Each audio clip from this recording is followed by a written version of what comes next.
It's been a big week in politics. Is there an election in the air? The parties are gearing up for a fight. The Prime Minister setting out a dramatic change in policy. We seem to have defaulted to an approach which will impose unacceptable costs on hard-pressed British families. Delaying some net zero targets. We're plugging green electricity. The wishful thinking here is that we have not got a policy package to hit the legal targets that this country has set in law through the Climate Change Act. While Keir Starmer was in Europe, trying to show he can have good relationships with EU leaders, as his party promises a different approach to climate change. When the government flip-flops and changes its mind all the time, it's very difficult for businesses to make those investments. The conference season is now underway, and with more by-elections around the corner, our main question this morning is, has the starting gun been fired on the next general election? On behalf of the government this week, it's Grant Shapps, the new Defence Secretary. Hot-footing it from his party's conference in Bournemouth, the Lib Dem leader, Sir Ed Davey, is here to talk to us. And for Labour, we'll talk live to Darren Jones, the brand new Shadow Chief Secretary to the Treasury.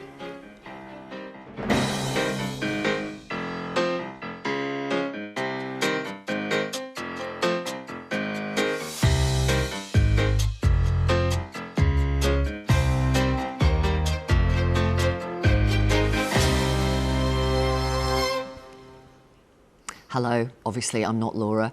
She couldn't be here today, so I've stepped in. Good morning to you, wherever you are watching across the UK. Do let me introduce you to today's panel. We have Rachel Johnson, broadcaster and journalist. We have Yanis Varoufakis, left-wing economist and Greece's finance minister during that country's credit crisis 8 years ago. And we have Craig McKinley, Conservative MP and chair of the Net Zero Scrutiny Group. Good morning to all of you. Yeah, morning. Thank you very much for being here. We're going to have a look at some of today's front pages. First up, let's have a look at HS2 then. The possible fate of HS2 leads some of the newspapers this Sunday morning. The Telegraph says axe looms over HS2 after £8 billion cost shock. The Observer goes with Sunak pushes to axe HS2 link ahead of Tory conference. And The Independent leads with now Tory big beasts turn on PM's insane plan to scrap HS2. The Mail goes with something different. PM will not axe the triple lock on pensions, it says. And The Times says Sunak revives plans to slash inheritance tax. Something that is not confirmed by Downing Street, I should say. But is it something, Craig McKinley, you would like to see ahead of the next election? Yeah, I've written a number of papers about inheritance tax, just the inherent unfairness about it. I've always thought if you've got cash in the bank, you have spent every bit of tax has been paid to get cash in the bank. I would prefer a form of capital gains tax on an asset that obviously has not been derived from cash, a painting on the wall or whatever it might be. But can I just, on inheritance tax, only 4% of households pay it. And you've got basically a married couple a threshold of about £1 million. Not for all people. You have to have a descendant route to give that to. It's quite complicated. I think that is the inherent problem with inheritance tax. And you've definitely got a north-south divide. For people in the south, they could pay inheritance tax through no reason other than they've got a property in the south of the country rather than the north. Rachel Johnson, that floated in the Sunday Times. As I said, speculation not confirmed by Downing Street. We've had other policies floated this week, A-level reform, potentially a smoking ban. Does it feel like a general election is in the air? Well, the front page of the Mail on Sunday, when Rishi Sunak is not flip-flopping now, it becomes the splash of a Sunday newspaper, which gives some indication, which is he does seem to be changing his mind on a lot of big policies. So my question is, if he is setting out the battleground for a general election, how is he going to take the Tory party with him? Obviously, he wants to take the fight to the opposition, but we've seen, as you said, the big beasts lining up to oppose his, new lines on HS2 and net zero. We saw Alok Sharma, Zach Goldsmith on net zero. We saw Boris Johnson and David Cameron opposing what he's going to do on HS2. So, he's going to have an internal war as well as an external war. So good luck to Rishi. Yanis, welcome to you. Thank you. Big week because of the pushback of some of those green commitments. What do you make of that? Well, it takes a very special combination of incompetence and cynicism to manage to unite the car industry and the Greens against you. And Rishi Sunak has demonstrated that. Why do you say it's cynical?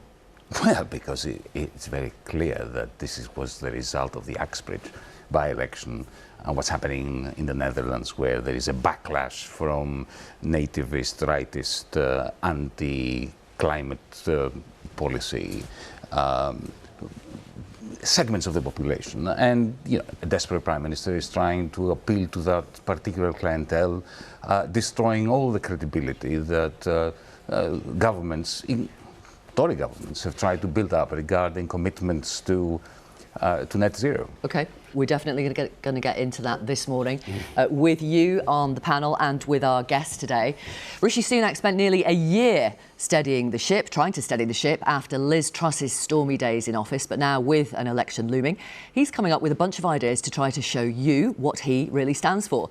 Earlier this week, as we were just discussing, he delayed some green targets set out by his old boss, Boris Johnson, when he was PM, and it looks like the HS2 rail project could be scaled back again. The original plan would have connected London to Birmingham and then Leeds and Manchester. In 2021, the section from Birmingham to Leeds was cancelled.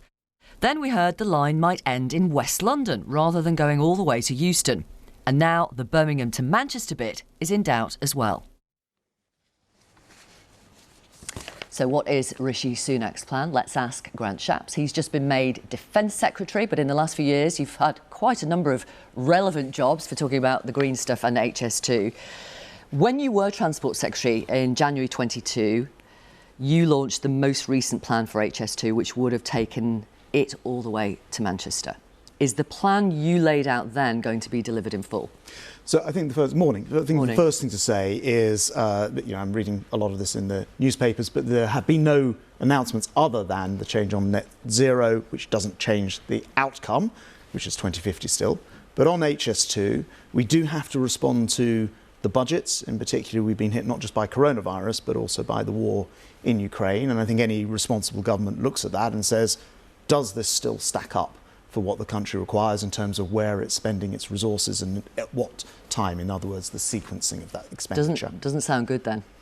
Well, as I say, I'm not actually privy to any decision on it. It's a while since I was Transport Secretary. Sure. But you were put up by the government to defend the government today, to talk about the government's plans. So when you asked for a steer, what did they say to you? Well, I actually came on to talk about defence, but no, but we'll talk about Ukraine. Do not worry about that. But I can certainly cover this off. Look. Yes, the country's invested hugely in faster infrastructure for particularly HS2 and travel, and there's a large part of it substantially built. I think the sequencing of what happens next is a perfectly legitimate question when we've been hit by the enormous costs of coronavirus, probably £400 billion, probably another £100 billion from the war in Ukraine. And people rightly will say, well, look, there's a balance of money that needs to be spent on health, education, defence and many other things. At what speed do we want to progress various different projects? So perfectly proper and responsible. And by the way, I think a serious government looking at the long-term future makes these decisions, even when sometimes they're not popular at that moment, in the interests of the country at large. OK, as I said, it's not looking good, is it? When the Prime Minister doesn't guarantee it will go to Manchester, the Chancellor said just 3 days ago the costs are totally out of control. Well, we have seen the costs accelerate a lot, of course. What are they now, then? Inflation's been part of that. Well, there are various different estimates, and I think that's one of the things that the government wants to check, particularly on the costs now post the inflationary picture out of the war in Ukraine. But I have to say that it would be irresponsible to simply spend the money, carry on, as if nothing had changed, if there has been a change in that fiscal picture.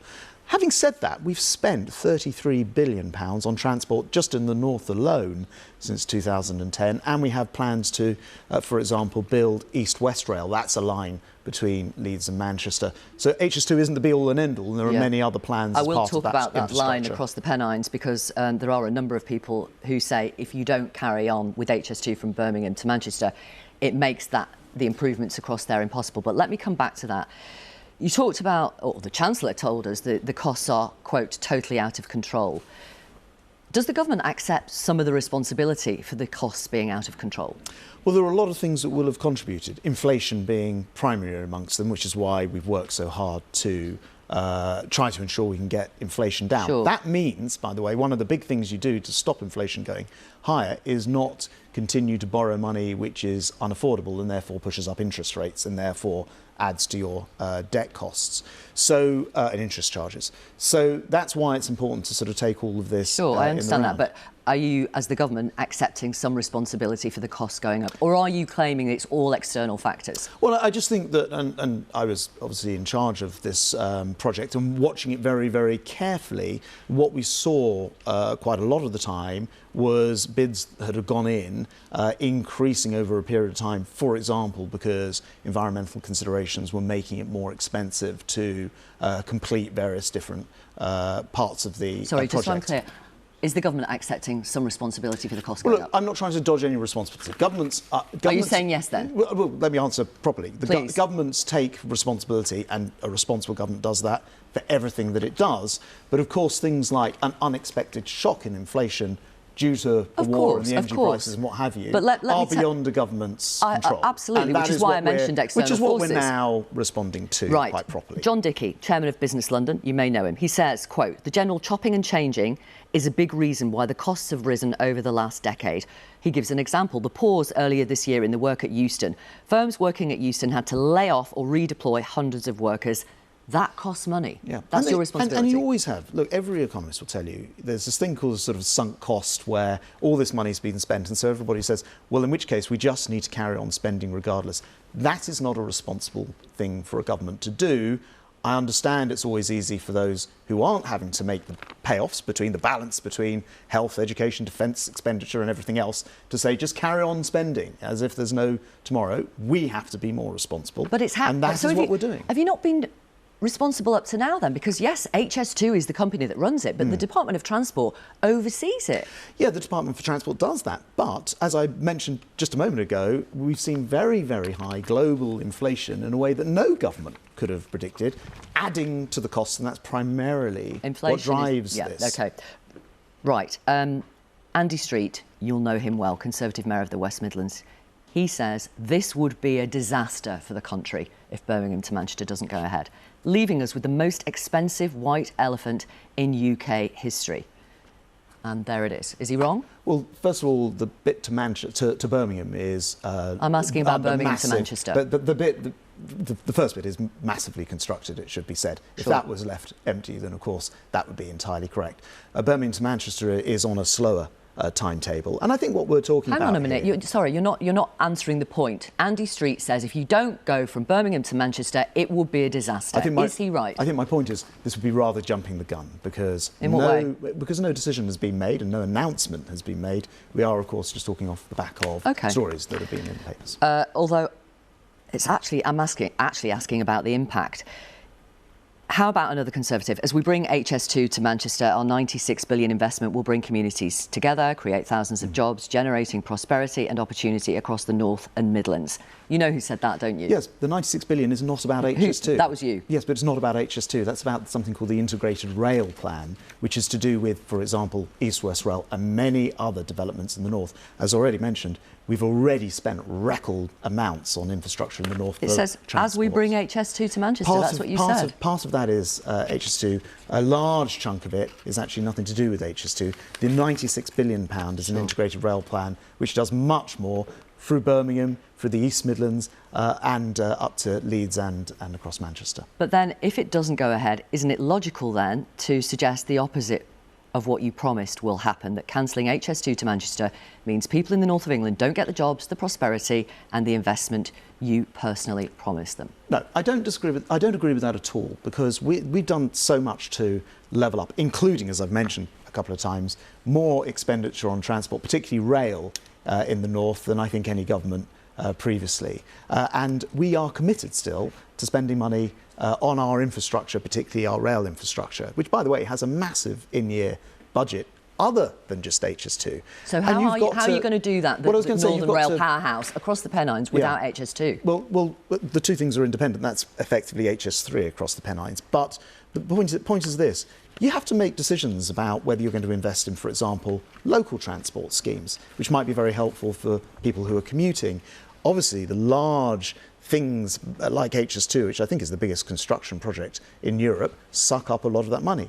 Any government has to make those decisions. I was involved previously looking at that, but sure. I just say... Because this is what your bill said when you laid it down when you were Transport Secretary. Part of the new high-speed line will also be used for Northern Powerhouse Rail services between Leeds, Manchester and Liverpool.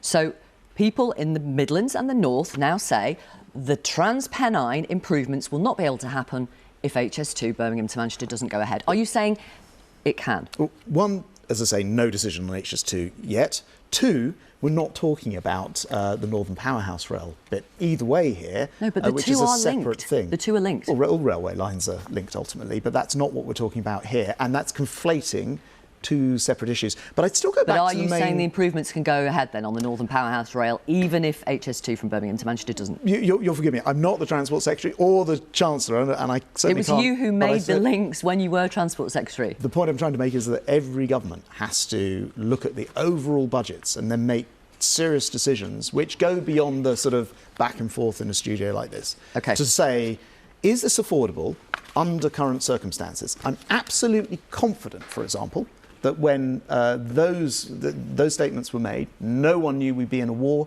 in Europe right now.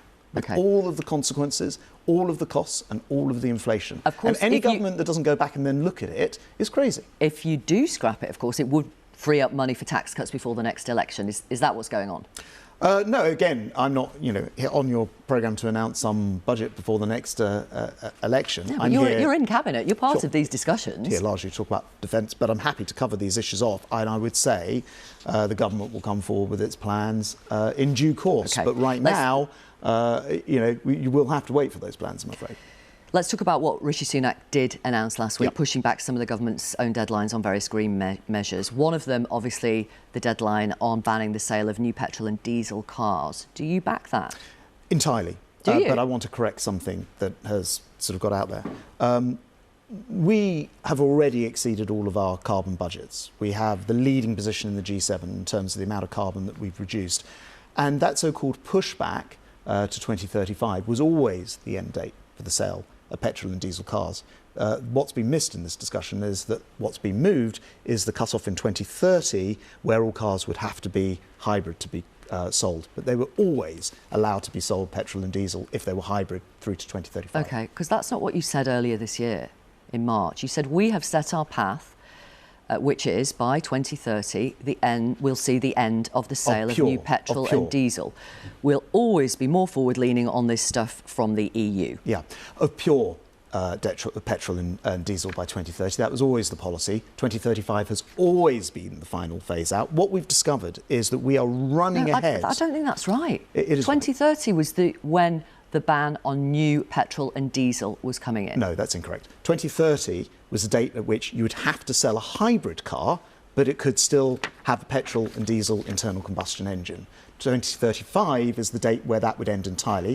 2035 is still the date it will end entirely. So you're saying nothing's changed then? No, what's changed is the sequencing, so that in 2030 you would still be able to sell a non-hybrid car under the current plans, and that's the change. And really, actually, what we've discovered, to answer the wider question, is we've been moving ahead, way ahead of the rest of Europe. Faster than Greece, faster than France, faster than Germany. You say that, but you know in June the Climate Change Committee, the independent advisors to the government, before Mr Sunak announced the measures this week, was questioning whether 2050, the net zero target, could be met. Well, that's their job. We set them up to question those things. But let me just look at Do you not listen to them? We certainly do, but let's look at the history of it. We have not only met, but exceeded our first carbon budget, our second, our third, on track for the fourth and fifth. We're now working on the sixth carbon budget, which takes us through to 2037. And in that time, we've already identified, even after these changes in pace, to give families some relief, 90% of the things we need to do by 2037. So I'm completely confident we'll get there as well. OK. We are way behind the rest of Europe when it comes to heat pumps and insulation. We're way ahead on reducing carbon, and you're right on heat pumps and insulation. We've found it difficult because of our old housing stock to do it. Which is why, again, we want to allow more time so we're not penalising households, telling them... More time? You've been in power for 13 years. If you'd started earlier, people might have lower energy bills by now. What do you imagine the number of homes which were insulated were back in 2010? I imagine most people won't know. Only 14% of homes. Today, it's approaching 50% of homes which are properly insulated. And that's because of the government, is it? Yes, because we've put billions of pounds into doing that. So we've made huge progress. But the thing we're not prepared to do is say to every household, within a couple of years, which is what the policy could have ended up, we'd never confirmed that timetable yet, but it would have ended up saying a ban on gas boilers means that perhaps an average home would spend about £8,000 on having to rip out their gas boiler. Now, if people want to vote for that, the opposition still say that's what they want to do. We think that we can both meet our 2050 commitments and give families a bit of a break and enable them to change their boilers as time comes, rather than force this at a pace which is unrealistic. OK. 24 days, I make it, you've been Defence Secretary. I wanted to ask you, if a Republican president is elected on a ticket to pull all US support from Ukraine, what would the UK do? Well, look, I've been, in that short period of time, out to meet my Ukrainian opposite number, the Defence Secretary, actually in Germany, with 50 nations who are backing Ukraine. So you could do it without the US, are you saying? Well, look, first of all, that's a while down the line before we see what happens in a But you must be having Republican those conversations election. now. But what I would like to say is that we will carry on standing shoulder to shoulder with our friends in Ukraine. We know the history of Europe. We know what happens when we allow a tyrant to invade a neighbour and then continue westward. And it's absolutely essential that Putin is unable to walk into a democratic neighbour without consequences. And that is why Britain has stood firm, and we will continue to do so. Can you do it without the US? They are the biggest donor when it comes to humanitarian aid and, of course, lethal aid. Well, I genuinely believe, as President Zelensky of Ukraine said this week, that actually the Americans see it in their interest and the world's interest to ensure that Ukraine remains a democratic nation. I think that's quite a speculative point you're making. The point I would make is we will stand shoulder to shoulder with our friends in Ukraine. I've just announced tens of thousands of rounds more of ammunition. We've already given them 300,000 rounds and a whole plethora of other pieces of kit and training. By the end of this year, we will have trained 30,000 Ukrainian troops here in the UK as part of an international effort. So our support is watertight. It's very important that Putin doesn't benefit from invading his neighbour. Thank you very much. Grant Shapps, Defence Secretary, thank you for being with us and talking about all those issues. Tell us what you think of what Mr Shapps has been saying. We'd love to hear your thoughts. You can contact us by emailing kuenssberg@bbc.co.uk or on socials. Use the hashtag BBCLauraK and we'll try and share some of the conversation a little later in the show. And if you want to read the headlines as the programme unfolds, just go to the live page, the BBC Live page. The address is there for you right now. So what do our panel think? Grant Shapps talking about continuing to be committed to Ukraine and irrespective of what happens in the US presidential election. Yanis, do you think the West has the right policy? There is a strategic void at the heart of our thinking about the war in Ukraine that really worries me. Which is what? Well, what exactly is the strategic end? When I hear President Biden talk about dragging Putin, whom I have characterized the war criminal back in 2001, so let me be clear regarding my position on Putin. But when he says that he's going to drag him to the international court, that means regime change. So is the objective of the West not only the complete defeat of Russia on the ground, but also regime change? Right. What do you think it should be? Well, we haven't done very well with regime change in Iraq, in Afghanistan, in Libya. We have a chronic bad record, and I very much fear that if there is a regime change in Russia, it's going to be for the worse. So somebody who is worse than Putin will take over. As far as I'm concerned, the number one objective should be to return to the status quo before the 22nd of February 2022, to ensure that So hang on a minute, so reward President Putin with Crimea and the east of the country? No, we didn't go to war. The West did not go to war, did not support a war against Russia before the 22nd of February of 2022. So for him, it would be a major defeat if he loses Mariupol, Melitopol, and he goes back to where the troops, if the Russian troops go to the barracks where they were in February 2022. Craig McKinley, what do you think the Ukrainian people would think of that idea? It's a deal, isn't it? What is going to be the better outcome to stop the war, stop the deprivation, stop the deaths? I mean, these are deaths on a whole scale that we've not seen in Europe since the Second World War.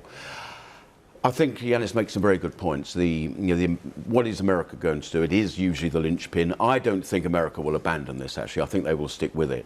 And the choice facing the West is, do we do that bit more to actually make sure Ukraine wins?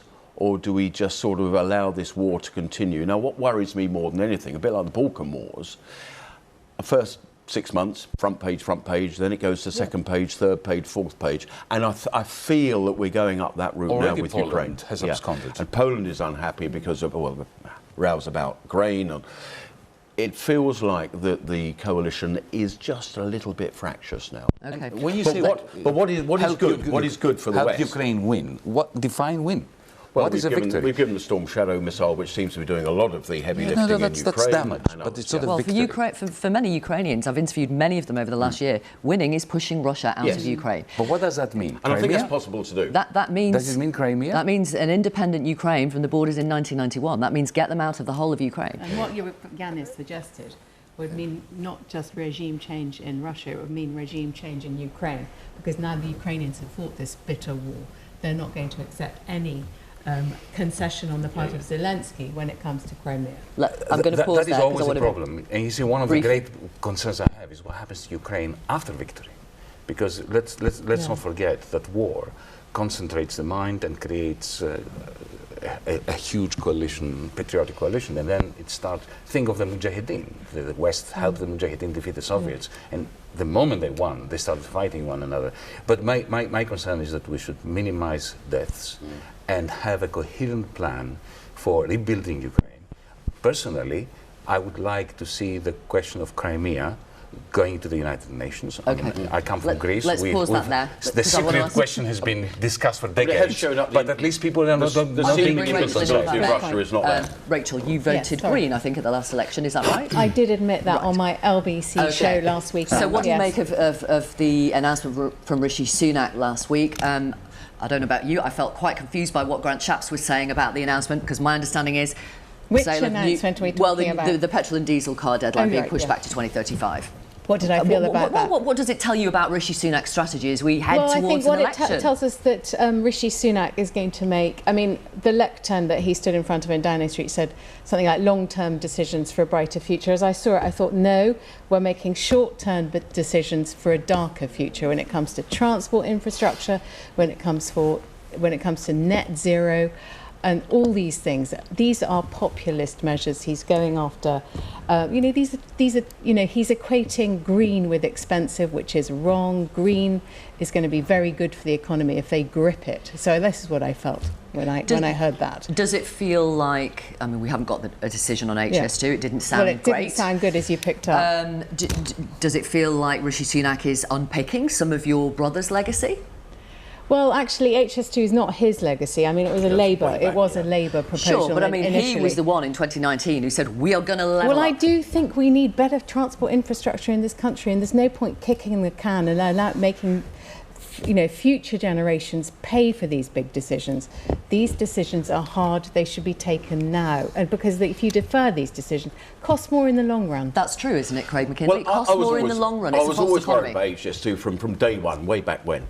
It was too London-centric, and even the dreams, which seemed good... What do you mean it was too London-centric? It was going from London to Birmingham, to Leeds, to Manchester. Now, those bits, fully in favour of. I think this should have been a project that was connecting up the Pennine route. I don't ever think that London needed that extra Right, well, we are where we are. We are where we are, would you back but the whole if the Birmingham to Manchester bit was the London bit finishes in Old Oak Common, quite frankly, the whole thing is looking rather shabby now. And some figures that in the Telegraph today, the old spreadsheet was saying that for every £1 spent, there'd be £2.40 of increase in economic activity. It's now down to 90 pence. How on earth can a project, first valued at 33 billion, has escalated escalated to 100, and we've now got potential for another 8 billion overlay.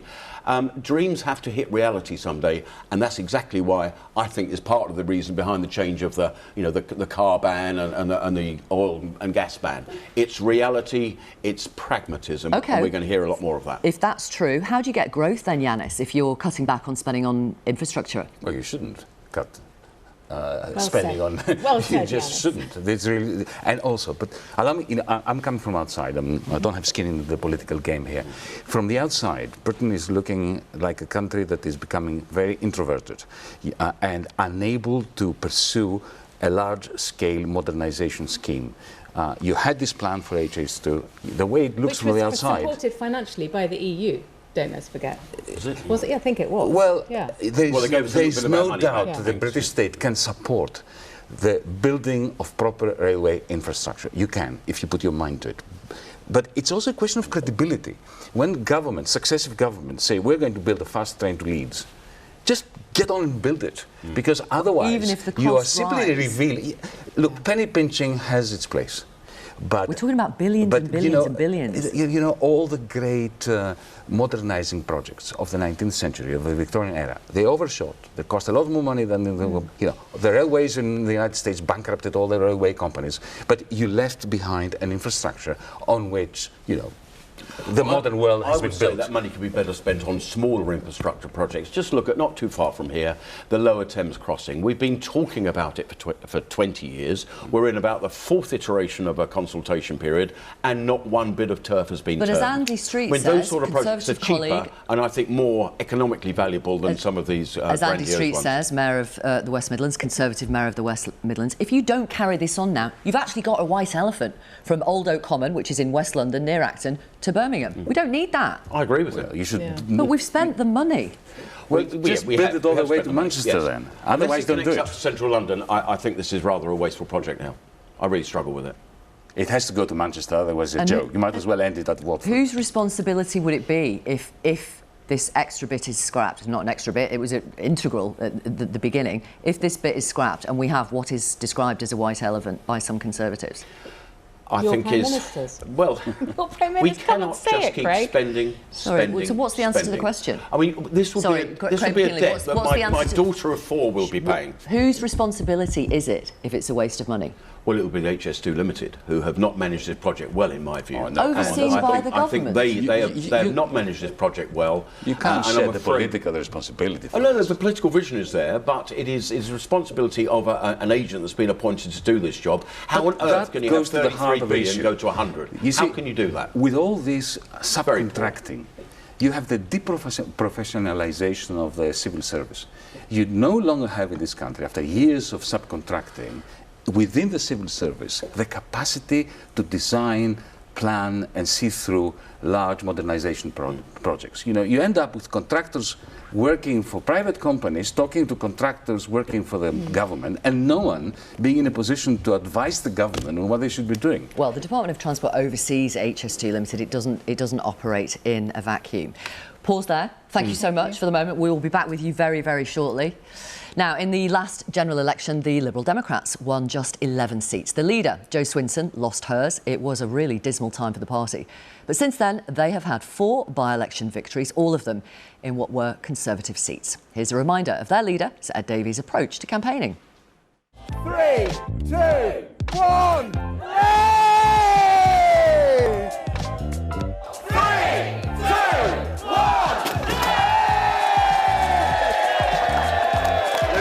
When a really powerful, strong orange force goes against a blue wall, let me show you.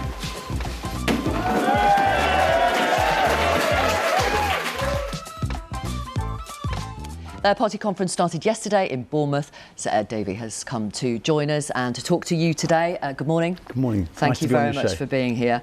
Can we start with a word cloud, please? Done by the public opinion research group More in Common. They asked this question, and we'll show it to our viewers now. What does Ed Davey stand for? There it is.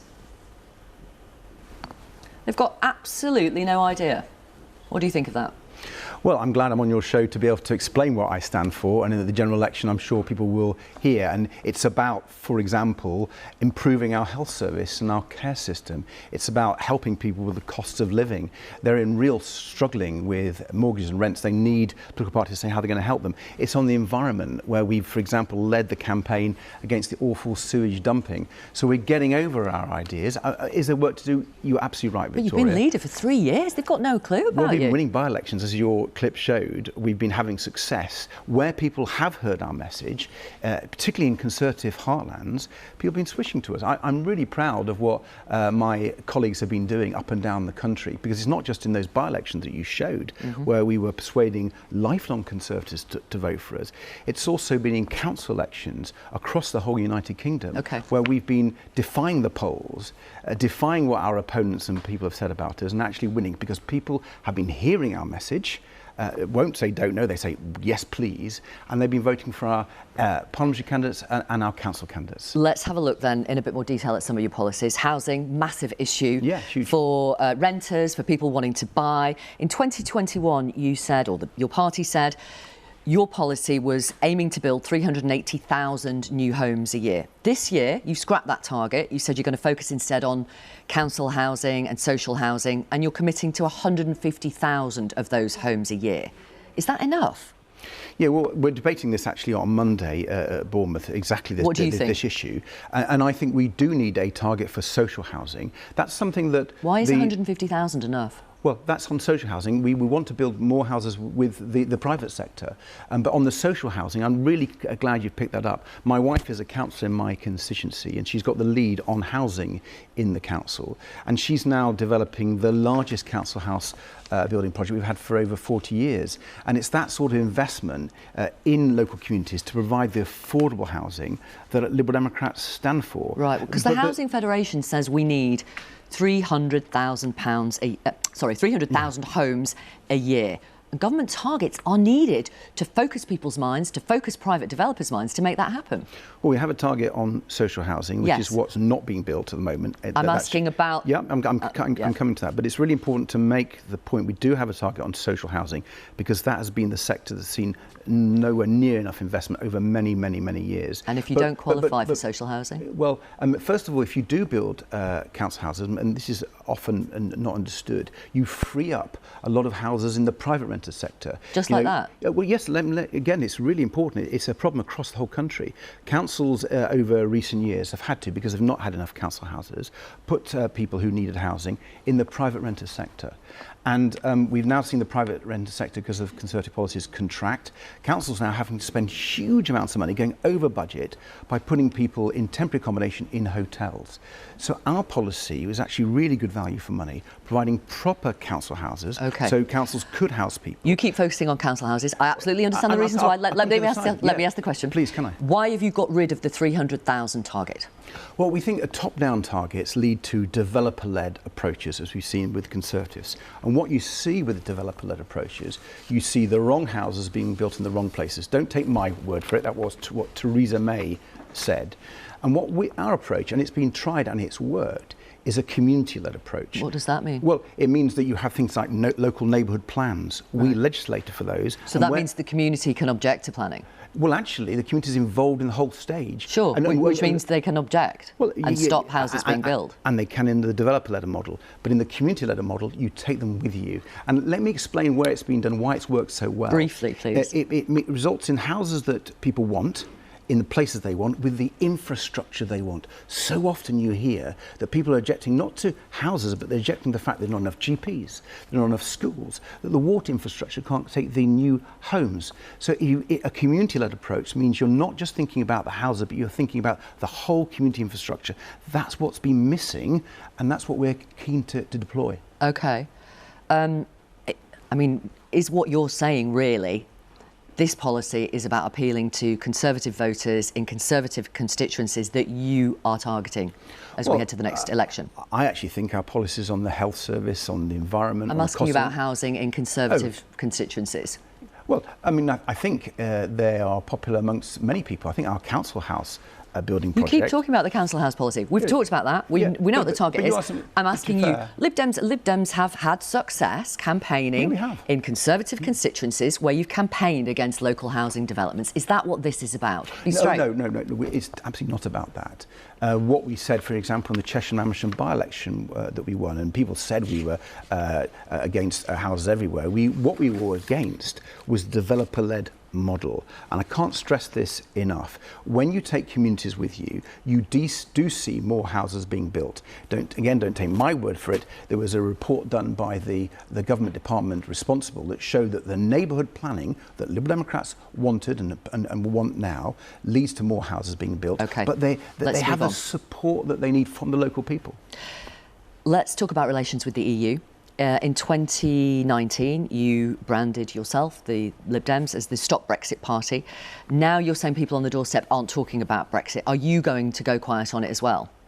Well, I think we're talking a lot about it at our conference, quite rightly. You're right that we did fight against Brexit and we voted against the trade deal that Boris Johnson brought. It was a disastrous deal. We were the only ones to vote against it. Labour didn't, and we voted against it because we knew it would damage our economy and our farmers and so on. What's the position now? Well, it's because of that history that I'm very happy to tell you that we remain very pro-European. We want Britain to be at the heart of Europe, but we're also deeply realistic about what's going to have to be done to enable us to improve our relations with Europe. Unfortunately, this Conservative government has so soured our relations. European politicians don't trust the UK anymore, and that's a very sad position, and it's against our national interest. So the next parliament, the next government has got to engage with Europe in a way that this government isn't doing. So the Lib Dems support, unless you've changed this, a longer-term objective of UK membership of the EU. Is that still the position? Well, I've been really clear that Britain must be at the heart of Europe. But does that mean rejoining? What it means is we've got to start where we are at the moment and rebuild those relationships. At the moment, European politicians are not listening to the UK, and that's damaging our industry. And you're deflecting from the question. Is the Lib Dems' position that ultimately you want to rejoin the EU? Well, that's currently not on the table. Victoria. I'm asking you. Well, no, I know it's not on the table. I'm asking you what your policy is. Well, I'm telling you that in our manifesto, in our pre-manifesto being debated at Bournemouth, we are focusing in on what's got to be done over the next 5 years to strengthen our economy, to strengthen our security, because we're not cooperating with Europe as we should be on tackling crime. That's a disgrace. So Liberal Democrats really want, is to completely rebuild that trust, rebuild that relationship so we can be at the heart of Europe. That is going to take time. We have to take the British people with us. We have to convince European politicians that we're serious, because they feel very let down, and it's damaged our economy so badly that we're going to have to take time to rebuild that. And some of your supporters feel let down because they want you to be absolutely clear, yes, we the Lib Dems will rejoin Europe. Well, I will, maximise public support for rejoining the EU. Yeah, well, I think when people hear our policies, they really get that we are the pro-European party. We're the only party. I think this is really fair to Can you focus just on. say out loud, yes, the Lib Dems want to rejoin the EU? What I want to tell you is our policy. We passed it at our conference. Right. We have a full... You won't say the words, though. It's so weird. Well, it's not weird at all, because what I'm focusing on is how we rebuild that relationship. And it's a four-stage approach. No, we haven't got time for 4 stages. But I think you have made that point. It's a very good policy. OK. Coming to the end of our conversation, you were in coalition government with the Conservatives in 2010. You were a minister, cabinet secretary. That was 5 years. It cost you massively in the 2015 election. You've already said you wouldn't do any deal with the Tories ever again, as far as I can see. What about a potential deal with Labour in the scenario of a hung parliament? Well, you're right to say that there's no way we could deal with the Conservatives. I'm asking about Labour now. I'm coming to that. They've ruined our country. I fought them all my life. I fought them actually... You were in government with them? Yeah, and I fought them in government every day. For example, we managed to make Britain the world leader in offshore wind. Let's not go over and the Tories 13 years ago. fought that. Well, I mean, at the moment, I'm just focused on removing lots of Conservative MPs and electing as many Liberal Democrat MPs as we can. That's why we're focusing on the NHS, focusing on the cost of living. living, focusing on the environment. Would you go into coalition government with Labour? One thing I've noticed in politics... One thing I've noticed is you're not wanting to answer this question. No, well, I'm going to, if you give me a chance. I've looked at predecessors. I've been in politics a long time. I've worked with a lot of Liberal Democrat leaders. And when they have focused on that question, they've been distracted from the task in hand. And the task I set myself when I became leader of the Liberal Democrats was to be as many Conservative MPs as possible and get the Conservatives out of government. And that is what I'm going to focus on. I'm not going to be distracted. And the more Liberal Democrat MPs we have in the next Parliament, the more influential we can be. Thank you very much for being with us. Thank you. Now, let's hear from the Labour Party. And this week, we're going to talk to Darren Jones. He has just been appointed to the Shadow Cabinet as Shadow Chief Secretary to the Treasury. He's better known, and he's gone viral on TikTok for his forensic questioning of ministers and business leaders when he was chair of the Commons Business Select Committee. Have a look. Are you in this mess because you don't know what you're doing, or are you just a shameless criminal? I think, in my view, you're hurting the country, Prime Minister. Do you recognise the system-wide failure that is currently taking place at Royal Mail? Today, we're going to ask questions of Darren Jones. Thank you very much for talking to us. On the programme last week, Shadow Minister Pat McFadden told Laura this, and hopefully we'll show our viewers this. We want to see the railway being built. This is obviously HS2, but we've got to look at the costs of everything that we do. The next day, your Shadow Minister, Nick Thomas-Symonds, said, we will build HS2 in full, and we will build Northern Powerhouse Rail in full. On Friday, your Shadow Chancellor, Rachel Reeves, said, I would like to see HS2 delivered in full, but we need to see what those costs are. Are you able to clear this up? Absolutely. Good. They're all right. The Labour Party would love to see HS2 built, including the connection to Leeds. We've long said that, which is why colleagues have been saying it on the television. But you'll recognise, Victoria, that the reason we're talking about this is because of leaks from the government. We don't have any decision yet from Tory ministers. We just heard from the former Transport Secretary, Grant Shapps. He has no idea what's going on, and he's a member of the government in Cabinet. And so this is responding to leaks and rumours without any of the information being made available about where the project is at the moment. So is Nick Thomas-Symonds right then? Well, he's right that we will build HS2 in full. We would like to see HS2 built in full. No, he didn't say that. He said, we will build HS2 in full. That was last Monday. What he means is, of course, we would like the government to build HS2 in full. No, he doesn't. Yeah. He means we will build. We, Labour, will build HS2 in full. I've spoken to Nick, Victoria. And why didn't he say that? Well, that's a question for Nick. But he was very clear, as with my colleagues, that we are supportive. We are supportive of HS2 being built. But we're responding to rumour and leak. And look, Victoria, this is a really important infrastructure project. What I say on your show matters because we, the Labour Party, hope to be in government next year. We're not going to make decisions about national infrastructure projects that involve tens of billions of pounds without all of the information being available. Right. You and I have the same information that's being leaked from the government. We need to see the costs. Well, the information's out there. The books are out there. The OBR it's not. Have got the figures of the projections of growth and all the rest of it. Mm-hmm. No, the costs are not out there. We don't know what the cost overrun is. We don't know which bits of the projects are costing how much extra money. We don't even know what the Conservatives in government are going to do about connections or endings or extensions. So we can't answer questions until they do so. So from the Labour Party's point of view, do voters have a right to know what Labour would do about the HS2 bit from Birmingham to Manchester before the election? Absolutely. And when the government makes a decision and publishes the information, we will consider that properly and announce it in a professional way. Right. But I mean, you're creating uncertainty there. No, it's the Conservatives creating uncertainty, and that's why they have to answer the questions. That's why I was pleased you asked Grant Shapps these questions earlier. But it's reflective of the chaos in government that only Rishi Sunak seems to know what's going on through leak, through rumour, through late-night press release. That's not how you run government. Let's talk about what the impact might be if that leg of HS2 doesn't go ahead, because both Labour and the government have said it will create thousands and thousands of jobs. It will make towns and cities in those key areas more attractive to business. It will boost economic growth. In fact, Andy Street says that's already happening. He's the Conservative mayor for the West Midlands. So if you make a decision that you wouldn't go ahead with it either if you won the election, those jobs won't exist. That economic growth won't happen, correct? I entirely understand why mayors, Conservative and Labour in the north, are calling for this project to be built. That's why the Labour Party said it would like to see it built, but it's the Conservatives, who announced this, 10, 11 years ago, have allowed it to get completely out of hand and not publishing the information. They need to be able to answer these questions. So what are the costs of not building it? So we don't know, because the government hasn't published the information. I'm very happy to come back on your show at a later date when we've got that information, when we can give a considered and professional answer. A Labour Party that's serious about government is not going to announce policy on TV shows on the basis of rumour and leaks. We're going to make decisions in a professional way in the interest of the country. If you decide not to continue the project, then you would be guilty of the Great Rail Betrayal, which is what your Shadow Transport Secretary accused the government of last week, won't you? Well, we haven't made a decision because it's not for us to make the decision. We are in opposition. I would love for Labour to... Why do you always wait for what the Conservatives decide, whether it's HS2 or triple lock on pensions, before making your own decisions? Why don't you just step up and make a decision? Well, because you need the information. There's no point just kind of assuming what the answers to questions will be when we don't have all of the information. That's not the way you should do policy. Sometimes it's about your principles. I agree, but this is about money. This is about tens of billions of pounds. It's about the economic impact assessments in different parts of the country. It's about the impact on other rail projects.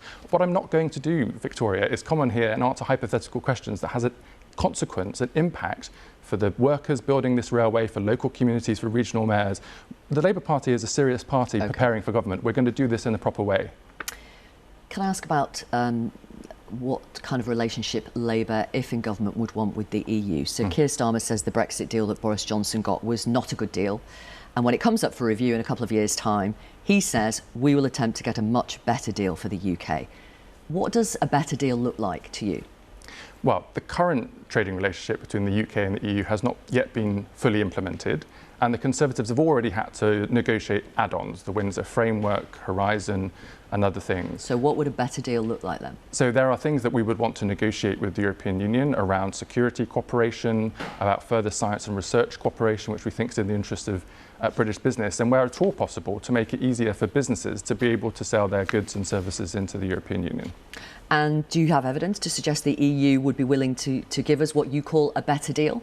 Well, look, the EU is pretty annoyed with the British government, and but that's not about the trade and cooperation agreement. They actually say that's a very good agreement as it is now. Well, they would say that because they got a better deal than we did under Boris Johnson's deal of services, for example. So they're not going to be up really for changing it in a few years, are they? Well, we've got to reset the relationship with Europe because of the way the Conservatives have handled that relationship. That's why Keir Starmer was with President Macron only last week in Paris, because we have to show that as a country outside of the European Union, and let me be clear, Labour is not rejoining the European Union. Labour's not going to let the country rejoin the European Union, in the next Parliament. We've got to have a better working relationship in the interest of the European economy, where we can add value as the UK, and in the interest of the UK economy. And what would you be willing to accept in return, then? What for that closer relationship? Because you won't get it for nothing, will you? Well, there are some things that are in our kind of mutual interest. For example, many European member states are interested in our capacity to produce hydrogen for our electricity interconnectors, for the work we might be able to do on offshore wind turbines in the North Sea. When I go to Brussels, which I have done a lot in my previous roles, there are lots of European countries that want to work with the UK on projects of mutual interest. But because of the relationship and the very thin trading agreement that Boris Johnson signed up to, they're not able to do so. You could alienate those people who wanted Brexit, who voted for Brexit, who you will need to vote for you at the next election if you want to form the next government.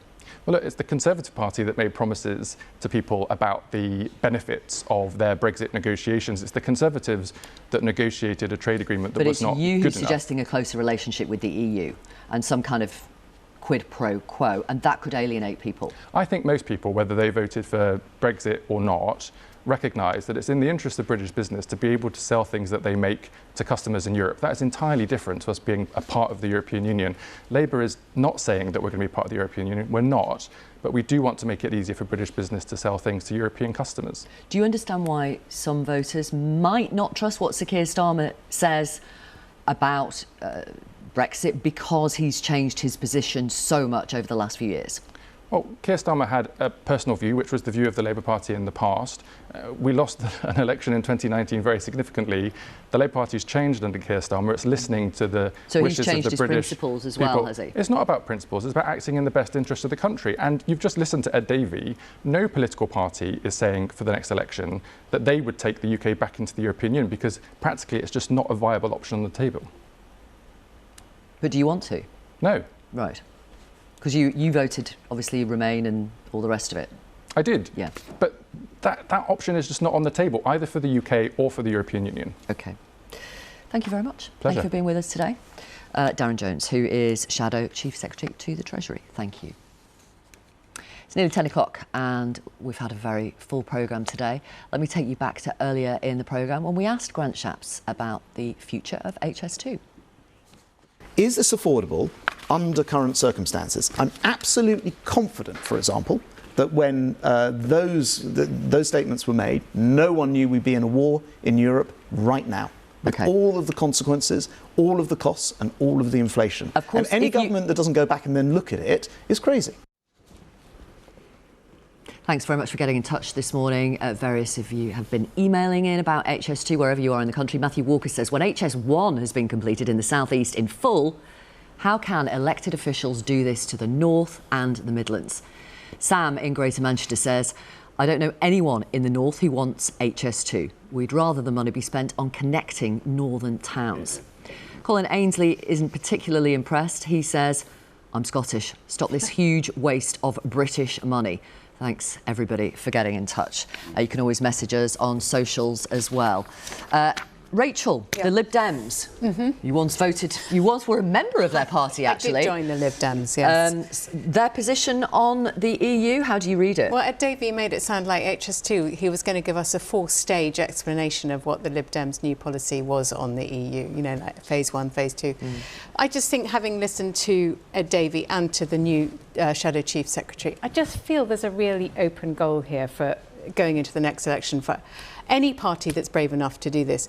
Don't say we will not rejoin the EU. The Lib Dems don't say it. Yeah, no, you say this. Right. We will not join the EU, but we don't want the thin trading relationship. Therefore, we will go back to the argument of 2019. We will rejoin in some way the customs union and the single market. That's why they can say the top line is we are not rejoining, but then beneath the line they can sort out all the friction.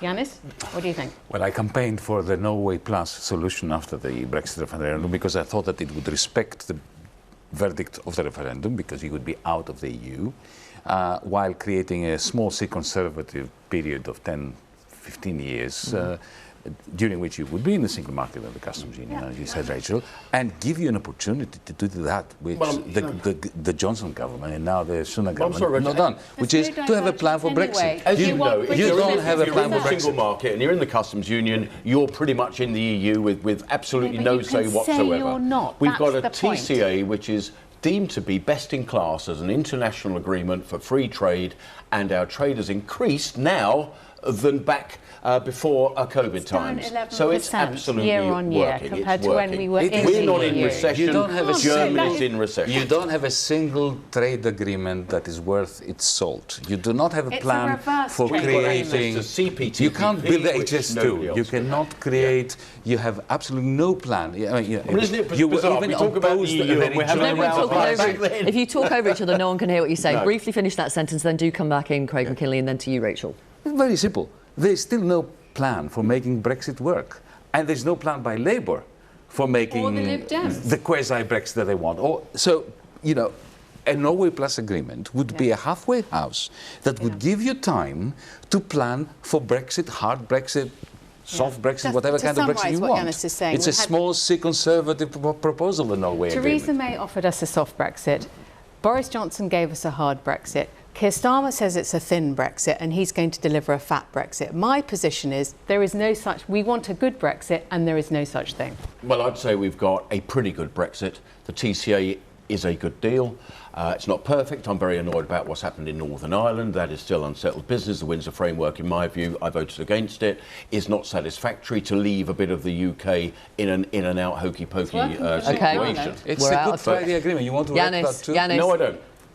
Whole other programme could be devoted to that. We are out of time. Thank you so much, Rachel Johnson, Yanis Varoufakis and Craig McKinley. Thank you. That is it. Thanks to the panel and to you for watching wherever you are in the UK. If you want more, I'll be taking Laura's place on the weekend newscast with Paddy O'Connell, which will be available on BBC Sounds from about lunchtime. Part 3 of Laura's documentary, State of Chaos, is on BBC One tomorrow at 9 or on iPlayer from first thing in the morning. As ever, there's loads to chew over on the BBC News website. Have a lovely rest of your Sunday. Thanks for watching. Bye.